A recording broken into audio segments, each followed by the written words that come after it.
દાહોદથી સમાચાર સામે આવી રહ્યા છે। દાહોદમાં પોલીસ પર હુમલાની ઘટના પ્રકાશમાં આવી રહી છે। તો હુમલાની ઘટના સામે આવી રહી છે। દાહોદમાં ધાનપુરના ઉડલમહુડા ગામે પોલીસ પર હુમલાની ઘટના છે। બુટલેગરને પકડવા ગયેલી પોલીસ પર જ હુમલો કરવામાં આવ્યો છે। તો જે વિગતો પ્રાપ્ત થઈ રહી છે, બુટલેગર દારૂ લઈને નીકળ્યાની બાતમી પોલીસને મળી હતી। પોલીસ આ બુટલેગરને પકડવા માટે પહોંચી હતી। પોલીસે બાતમીના આધારે વોચ ગોઠવી હતી।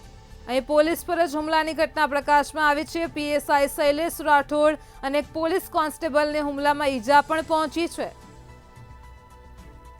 તો ઈજાગ્રસ્ત પોલીસ જવાનોને દાહોદ હોસ્પિટલમાં સારવાર અર્થે ખસેડવામાં આવ્યા છે।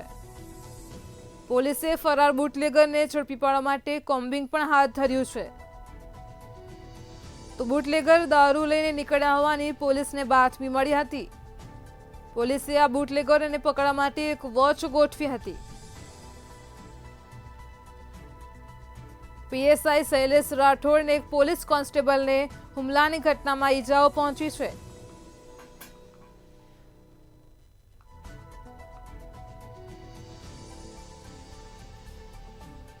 તો બુટલેગરને પકડવા ગયેલી પોલીસ પર હુમલાની ઘટના પ્રકાશમાં આવી રહી છે। દાહોદથી સમાચાર સામે આવી રહ્યા છે।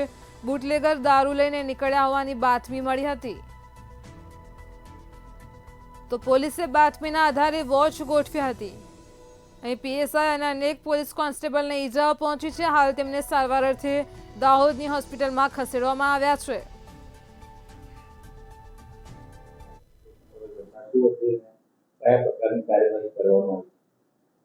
ધાનપુર પોલીસ સ્ટેશનના 3 પોલીસ કર્મચારી વીરસિંહભાઈ, સતીશ અને પ્રકાશસિંહ ત્રણે ગઢવેલથી ગોળાંબા જે મધ્યપ્રદેશનું છે ત્યાં જતા કાચા રસ્તા ઉપર દારૂની વોચમાં હતા। તે દરમિયાન એ રોડ ઉપરથી બાઇક ઉપર દારૂ આવતા અને દૂરથી પોલીસને જોઈ તેઓ પાછા વળી ગયેલા, જેથી પોલીસે પીછો કરતા તેમના પર પથ્થરમારો કરવામાં આવેલ અને ત્યારબાદ PSI Shri S J. Rathod, LCB, CPI Shri તમામ પોલીસ ત્યાં કોમ્બિંગ કરતા ત્યાંથી 5 બાઇક મળી આવેલ છે।